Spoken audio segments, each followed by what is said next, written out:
Hello again, it's Claire. And if you listen to the last 3 Where's Your Hope At podcasts, then you'll know I'm putting out something on our podcast feed every day between Christmas and New Year's Eve based around hope. Today, we're on the index finger on our social media illustrations, and this is the hard graft one.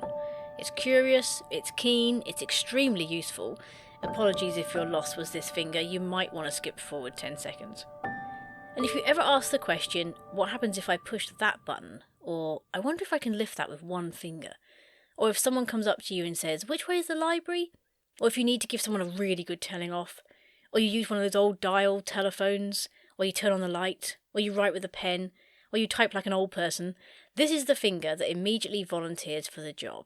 It's plucky, it's bold, and it usually lives up to its cockiness. And so in that way, it's a little bit like hope too. One of the things I love most about hope is that it's not selfish. It sort of shares itself out. A bit like opening a box of donuts in an office. People are just attracted to it.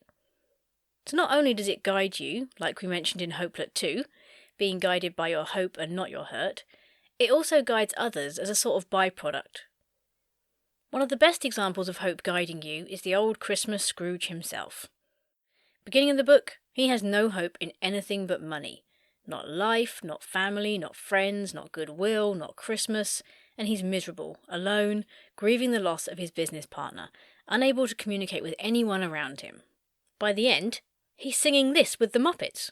Every girl and boy will bring love, hope and peace to me, and every night will end, and every day will start with a grateful prayer and a thankful heart. Stop and look around you, the glory that you see is born again each day.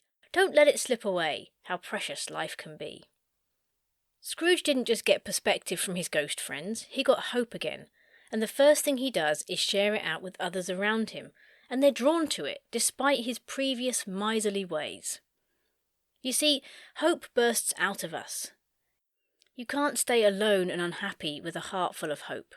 Even if you're stranded on a desert island like Tom Hanks in Castaway, hope was what flung him into the ocean to find a way home. So you don't even need other people to give it to you. Although he did have Wilson. Hope will take you to great places. It'll help you over mountains. It will guide you in the valley.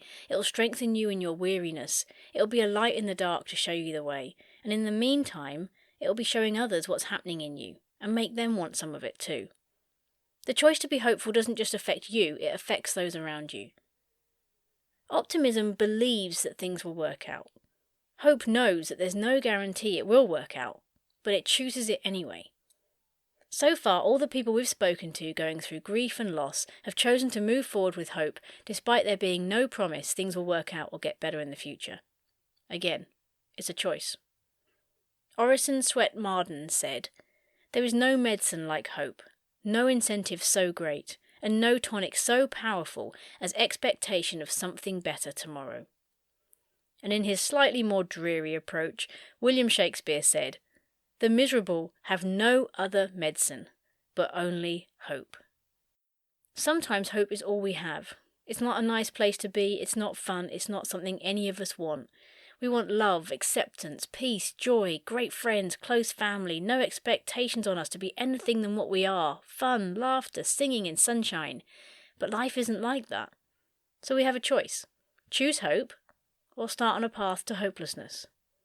Claire Booth Luce says, "There are no hopeless situations.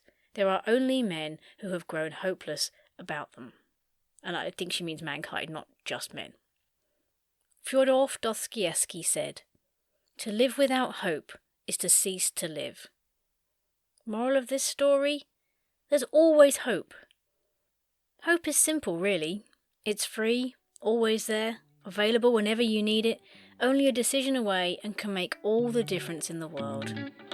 Winston Churchill said, "All the great things are simple, and many can be expressed in a single word. Freedom, justice, honour, duty, mercy, hope."